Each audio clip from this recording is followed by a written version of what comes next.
Hola, bienvenidos al capítulo número 10. En este capítulo vamos a ver lo sucedido en la Segunda Guerra Mundial. Como recordamos, en la Primera Guerra Mundial, una vez terminada esta, y una vez que Estados Unidos, herido en su sentimiento, decide entrar en la guerra y terminar de inclinar la balanza, terminan ganando la guerra y sumiendo a los países derrotados, sobre todo Alemania, a altos costos, ¿no es cierto? No hacemos juicio de valores si se lo merecen o no se lo merecen. Lo único que señalamos que estas cosas terminan damnificando a gente. Las decisiones políticas de los países no tienen nada que ver con su gente. Así como seguramente los alemanes, el pueblo alemán, no decidía qué era lo que iban a hacer sus gobernantes, tampoco el pueblo estadounidense es el que decide si entrar a una guerra o no. Estados Unidos ha participado en casi todas las guerras, o la mayoría al menos, que se han sucedido en el mundo, y todas, salvo sus guerras de independencia y demás, todas han sucedido en escenarios externos, en otros países. Cualquier país que ha tenido algún conflicto limítrofe o de insurrección o temas políticos y sobre todo temas que rozan la economía, ahí ha estado Estados Unidos. Pero volviendo a la Primera Guerra Mundial, como decíamos, en el Tratado de Versalles, en Francia, una vez terminada la Primera Guerra Mundial, se le ponen altos aranceles para pagar su derrota y tratar de devolverle los daños a los países ganadores. Para eso, ¿qué necesita? Necesita dinero. Ese dinero, ¿quién se lo provee? Se lo provee Estados Unidos. Estados Unidos ya se empezaba a vislumbrar su forma de actuar. Había una guerra, había un conflicto, él era como un aparente espectador, hasta que algo lo salpicaba, y entonces, ¿qué hacía? Entraba en la guerra, largaba sus Rottweilers, que es su ejército, lograba con su poderío militar el triunfo, y después ya quedaba todo para que los poderosos de Estados Unidos empezaran a hacer mucho dinero. Los poderosos de Estados Unidos usan el ejército de Estados Unidos, ¿no?, que está conformado por personas de la sociedad de Estados Unidos, los cuales son muy, ¿cómo podríamos decir?, muy arengados con los temas de patria y los temas de defender la bandera. Son muy nacionalistas y eso sondiga mucho a la sociedad de Estados Unidos. Por eso la sociedad a veces un poco engañada y un poco arengada con estos sentimientos nacionalistas, confía en sus dirigentes y piensan que todo es para salvar su honor y su democracia. Entonces, con esa excusa participan en cuanta guerra hay en el mundo. ¿Por qué? Porque en todas hay intereses económicos y en todas ellos después tienen que mostrar su lado bueno, que es prestar dinero con intereses. Para no extendernos más, lo sucedido en el Tratado de Versalles en la Primera Guerra Mundial, Alemania tiene que pagar. Y para pagar necesita ayuda. En ese momento se llamó el Plan Dawes, donde Estados Unidos manda ayuda a toda Europa. ¿No es cierto? Esa ayuda tiene que ser devuelta con intereses. Reconstruir, trabajan empresas incluso norteamericanas en la construcción. O sea, es un negocio redondo. Para la Segunda Guerra Mundial, que es lo que vamos a ver, el capítulo de hoy, sucede exactamente lo mismo.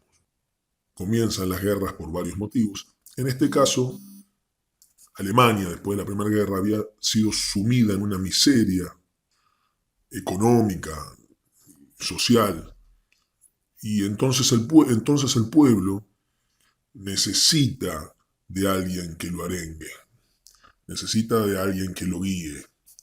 Fíjense que la necesidad de un pueblo en lo que termina, ¿no es cierto? la pobreza lo que terminan llevando al liderazgo a un hombre como Hitler. Por eso nos da la magnitud de cuán dañino es que el hombre, el ser humano, pase miseria. Todo esto se inició así. Una vez que este hombre llega al liderazgo de Alemania, comienza a hacer lo que vamos a ver en el video muy bien detallado, pero no importan los detalles, básicamente como cultura general, sí, lógicamente, pero a lo que vamos nosotros es para qué han servido esta guerra, qué modalidad, y en todas le vamos a encontrar una especie de similitud. Los que empiezan la guerra, por qué motivo la empiezan, y después los que miran, el que mira desde afuera, pareciendo como un espectador, y luego entra siempre. Siempre hay algo que lo empuja a entrar, como diciendo, fuimos víctimas, entonces tenemos que defender nuestro honor. Ese es el discurso que ellos mantienen siempre. Desde guerras antiquísimas hasta estas últimas, que muchos hemos sido espectadores mediante la televisión. Siempre a ellos le hacen algo y ellos pobres tienen que entrar a defender. Entonces largan sus perros, poderosísimos, ganan, destruyen, y después viene la solución económica, que en realidad es una solución económica que les soluciona los problemas a ellos, y no sé si tanto a los demás. En algunos casos, depende de cada pueblo, de haber logrado levantarse después de muchos años de sacrificio y de miseria. Pero como estrategia, la verdad que yo personalmente la veo muy cínica. Y son ejemplos claros que han sucedido. Nos vamos a encontrar que ellos terminan dando, ahora en la Segunda Guerra Mundial, el plan Marshall. Otro plan, otra entrega de dinero a cambio de una devolución con intereses para volver a armar algo que ellos colaboraron a romper y a desarmar. En este caso, nuevamente Alemania y muchos países que quedan destrozados reciben esta ayuda. Muy bien, vamos a ver un poco el video y después haremos la conclusión final. El 1 de septiembre de 1939, Hitler invade Polonia. Esta es la acción bélica que realmente inicia la Segunda Guerra Mundial. La Segunda Guerra Mundial es la contienda más devastadora que la humanidad jamás ha conocido.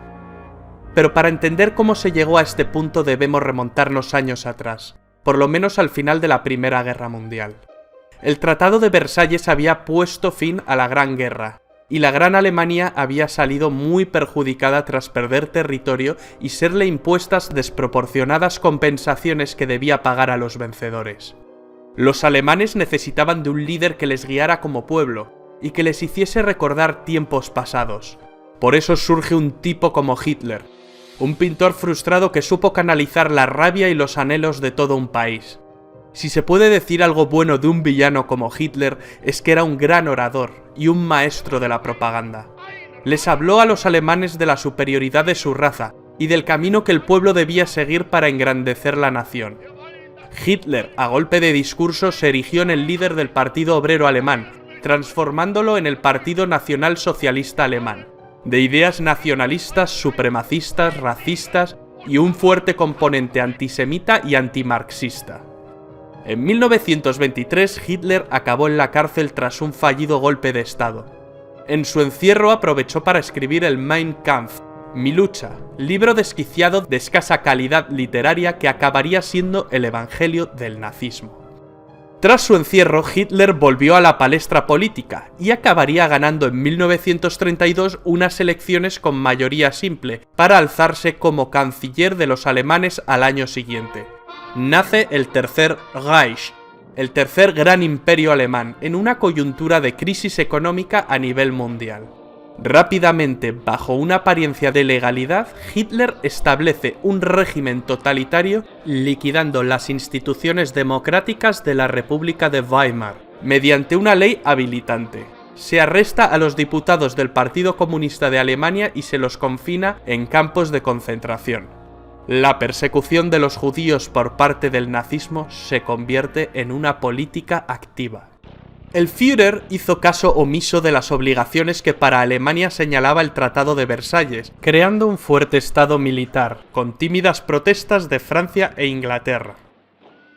En el año 1938 empezó a poner en práctica su política de expansión territorial, incorporando a Austria entre sus dominios.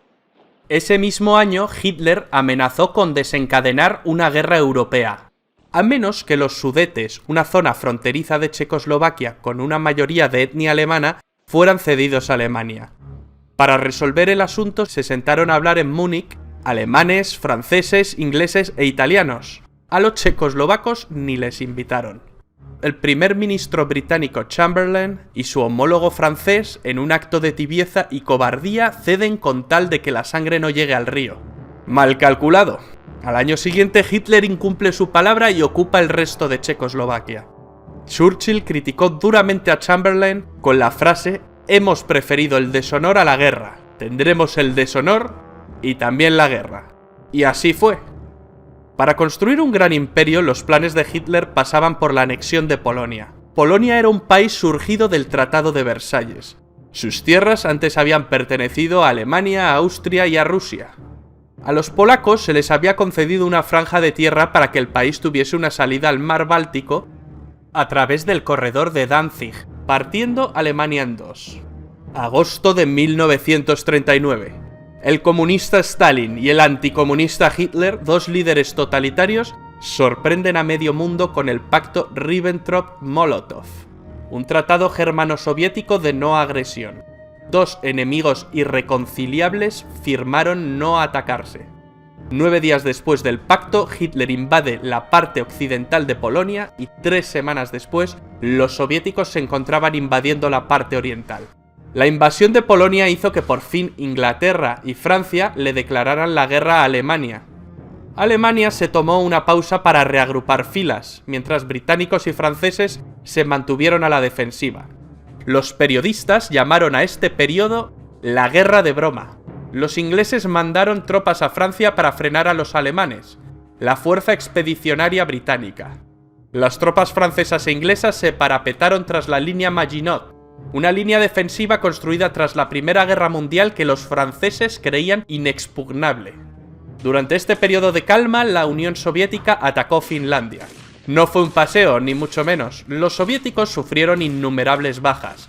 Finalmente, las fuerzas soviéticas no cumplieron su objetivo principal, el de conquistar Finlandia. Solo lograron conquistar algunos territorios fronterizos.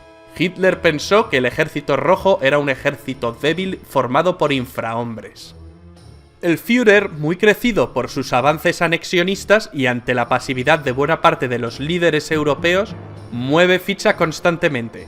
Ocupa Dinamarca y Noruega.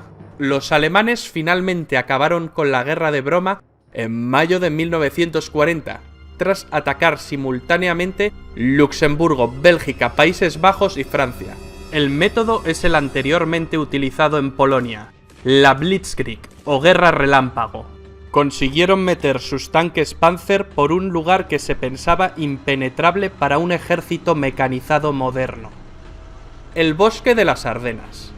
El ejército aliado quedaría rodeado. La batalla de Francia parecía perdida. A finales de ese mes se llevó en la ciudad de Dunkerque una dramática operación de evacuación de las tropas aliadas en territorio francés. Alemania pudo haberle asestado al ejército aliado el golpe final, pero algún tipo de milagro debió ocurrir porque Hitler dejó escapar a más de 300.000 soldados. ¿El motivo? No se sabe. Hoy en día es un debate que sigue suscitando innumerables teorías. La batalla de Francia no duró mucho más. El 22 de junio, Hitler se reunió con varios altos oficiales franceses, quienes solicitaron un armisticio. Hitler seleccionó el mismo lugar y el mismo vagón de tren donde se firmó el armisticio con Alemania en la Primera Guerra Mundial. Esta vez se invertían las tornas, y Alemania ocupa el asiento del bando vencedor. Así se puso fin a la guerra en Francia.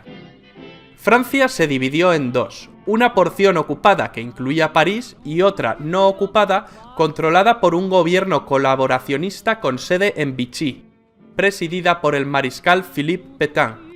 Se la conoció como la Francia de Vichy.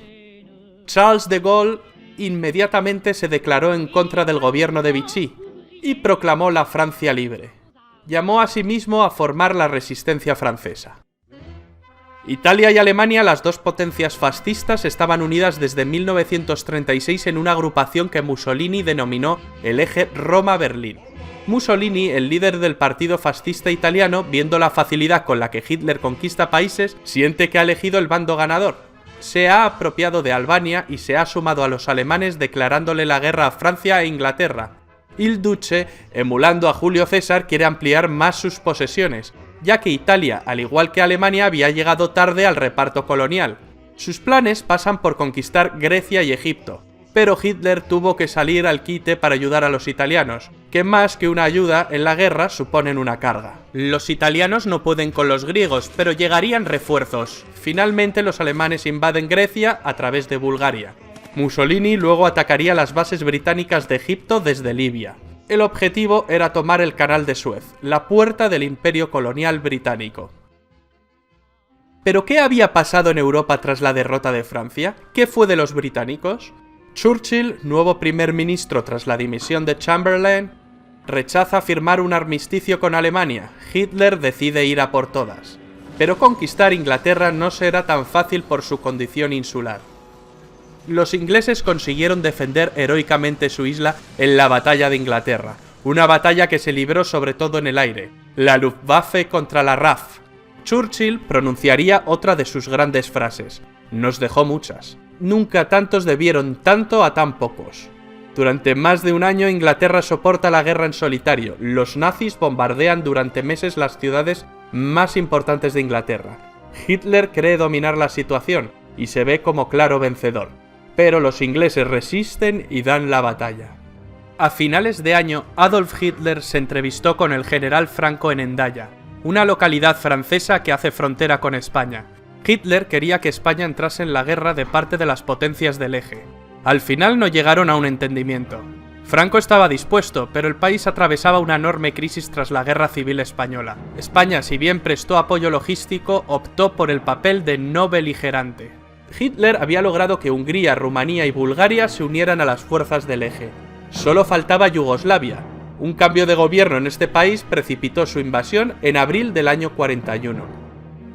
Hitler soñaba con un imperio alemán que abarcara desde el río Rin hasta el Volga. Es en este momento cuando Hitler decide ampliar fronteras y emprende la Operación Barbarroja, la invasión de la Unión Soviética.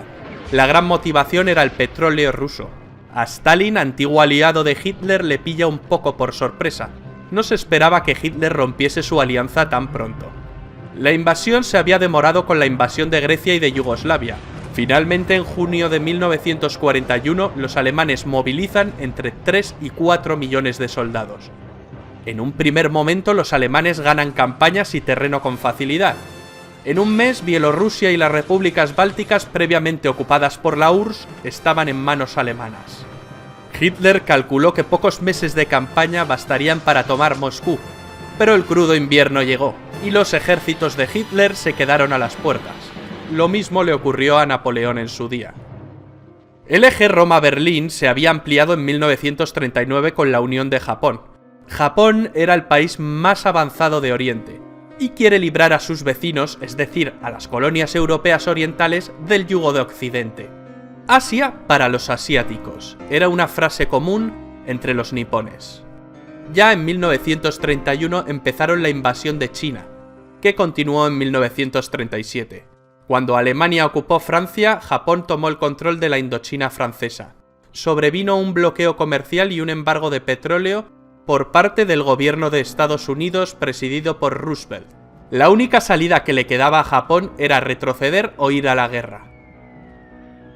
Los japoneses atacaron por sorpresa la base americana de Pearl Harbor, en Hawái, en diciembre de 1941. El gigante dormido despierta y Roosevelt pronuncia su famoso discurso de la infamia en el que declara el estado de guerra entre Estados Unidos y el Imperio japonés. Tras Pearl Harbor, los japoneses invaden Hong Kong y en cuestión de meses Singapur, Birmania, Tailandia, las Indias Orientales holandesas, Filipinas... Una especie de tsunami o guerra relámpago a la japonesa. La bandera del sol naciente ondea sobre el Pacífico. y Hitler va y le declara la guerra a Estados Unidos. Con esto firma su sentencia de muerte definitiva. La derrota es solo cuestión de tiempo. Una batalla naval empieza a librarse en el Pacífico. En el Atlántico la batalla se venía librando desde el principio de la guerra. En este escenario, los U-Boot alemanes hunden una cantidad enorme de barcos aliados. La mayoría barcos de abastecimiento. Para evitar la sangría, el papel de la inteligencia aliada fue clave, concretamente con el desciframiento de la máquina Enigma usada por los nazis. Algunos expertos señalan que la guerra se acortó 2 años por este motivo. En el Pacífico, en 1942, los americanos consiguen vengarse de Pearl Harbor 6 meses después, concretamente en la batalla del Midway, un duro revés para los japoneses, donde pierden 4 portaaviones. Las tornas se habían empezado a invertir. En Europa, Churchill aprueba bombardeos masivos sobre la población civil alemana. Mientras, en el norte de África, las tropas alemanas de Rommel y las italianas ganan algunas campañas, pero son derrotadas en las batallas del Alamein, que marcan un cambio de rumbo.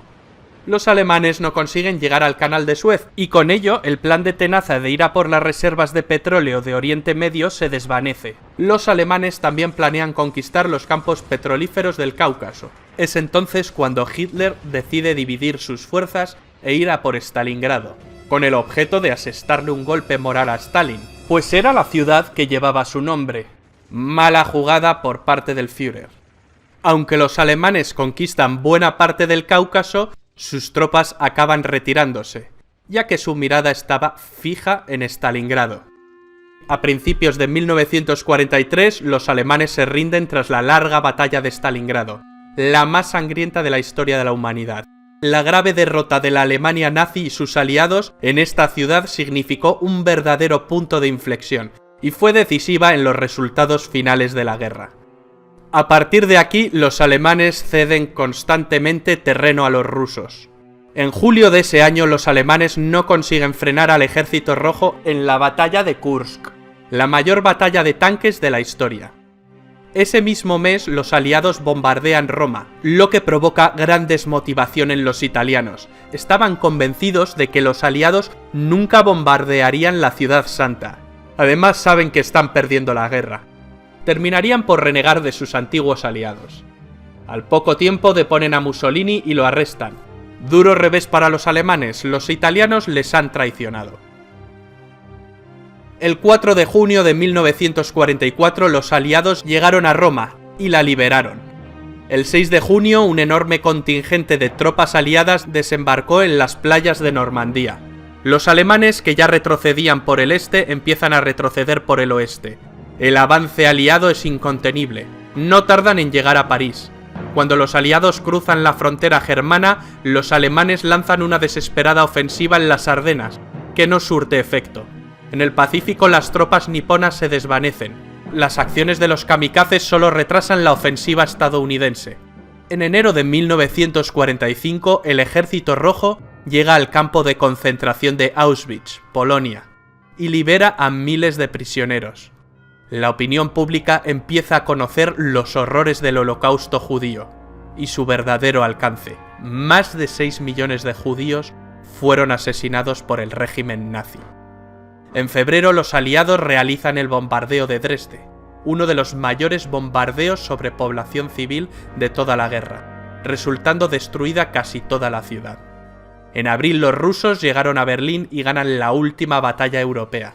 Ese mismo mes se suceden el fusilamiento de Mussolini y el suicidio de Hitler.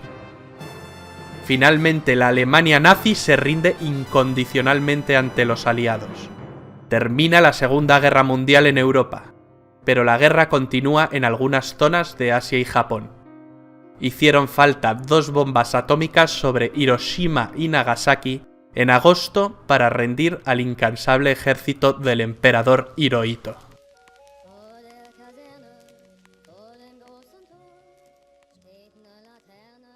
Bueno, está claro, ¿no? ¿Qué más decir?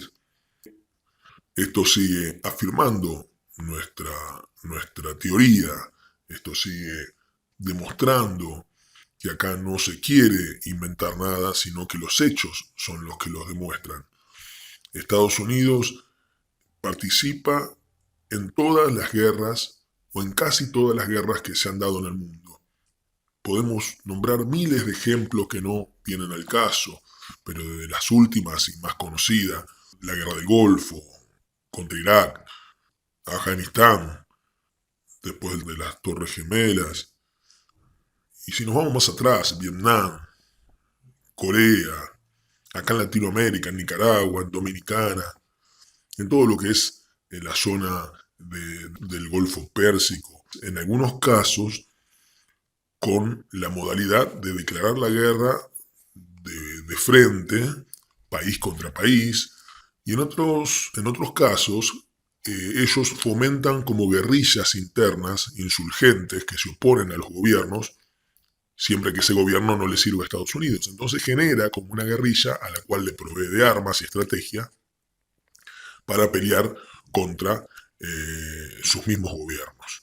Son como estrategias distintas. Recordemos que, dicho por el mismo Estados Unidos, Osama Bin Laden había sido un hombre entrenado por ellos que en ese momento peleaba en contra de Rusia y bueno, con otros fines. Ellos hacen eso, buscan nacionalistas en cada país y a cambio de armas, dinero, ellos destruyen la estabilidad democrática de los países tratando de generar revueltas. Esos son simplemente comentarios que también vamos a tener en cuenta y que suman a esta visión de que los poderosos del mundo, cómo actúan para su beneficio. La verdad que si tuviéramos que sumar el número de víctimas fatales por un lado y víctimas que han quedado viviendo una vida de miseria y destrozadas, sería alarmante el número que han dejado estas guerras. Estas guerras que terminan siendo un mecanismo para ganar dinero unas pocas personas. Hay que darse cuenta de eso, porque tienen otras formas también. Esas formas son las que han usado acá en Latinoamérica, que ya las vamos a ver detalladamente. Ingresan a los países para que esos países le den dinero a cambio. Por ahí las formas son distintas, pero siempre ellos terminan dando dinero para que le devuelvan dinero con intereses. Muy bien, con todo esto nunca voy a hablar pueblo de Estados Unidos. El pueblo de Estados Unidos en muchos casos se asemeja mucho a nuestro pueblo y a otros pueblos vecinos. Son gente que en algunos aspectos viven sometida también. Hay sistemas de salud que no funcionan bien, la educación tiene que ser arancelada a costos muy altos. No nos creamos que la sociedad estadounidense ni es culpable ni vive una vida maravillosa. Tienen muchos problemas, hay mucho racismo todavía. Son sociedades que le logran ganar el odio a los demás, a los diferentes, y por sobre todo es una sociedad que le han sabido meter el miedo, con la excusa de que van a romper su democracia, que van a romper su sistema. Ellos avalan que sus ejércitos hagan lo que hacen, sin lógicamente conocer el verdadero fundamento y la verdadera finalidad. Sin mucho más, ya nos vamos encaminando a entender cómo todo esto que sucedía en el mundo también ha sucedido en nuestro país. Este poder mundial que antes radicaba en Inglaterra y ahora se mudó a Estados Unidos, pero comparte con Inglaterra ese poderío, esa visión del mundo estratégica que ellos tienen, donde todo lo que a ellos les sirve tiene que ser de ellos, de una forma o de otra. Veremos un poquito en el próximo capítulo. En el capítulo 11 vamos a ver cómo venían sucediendo las cosas aquí en la Argentina, desde el 1900 hasta 1945, que fue la etapa donde sucedieron estos últimos 3 capítulos, Primera Guerra Mundial, crack del 29 y Segunda Guerra Mundial. Así había quedado el mundo hasta ahora y vamos a ver luego cómo queda nuestro país. El mundo quedó prácticamente destruido después de estas 2 guerras y después de esa crisis financiera del 29, dejando, por supuesto, a muy poquitos cada vez más ricos y a muchos cada vez más pobres y con más dolor. por las pérdidas físicas. Nos veremos en el próximo capítulo, donde vamos a ver cómo quedó posicionada esos años Argentina. Y ya veremos en los próximos capítulos, para ir finalizando, cómo toda esta política intervino en la Argentina y en Latinoamérica, de qué forma y cómo tenemos que darnos cuenta los políticos internos nuestros, los políticos argentinos, que trabajan para que Estados Unidos siga haciendo lo que necesita hacer. ¿Y cuáles son o qué dicen los que realmente se oponen a ese formato que propone Estados Unidos? Y también qué les pasa, ¿no?, al oponerse al poderoso. Muchísimas gracias. Nos vemos próximamente en el capítulo 11.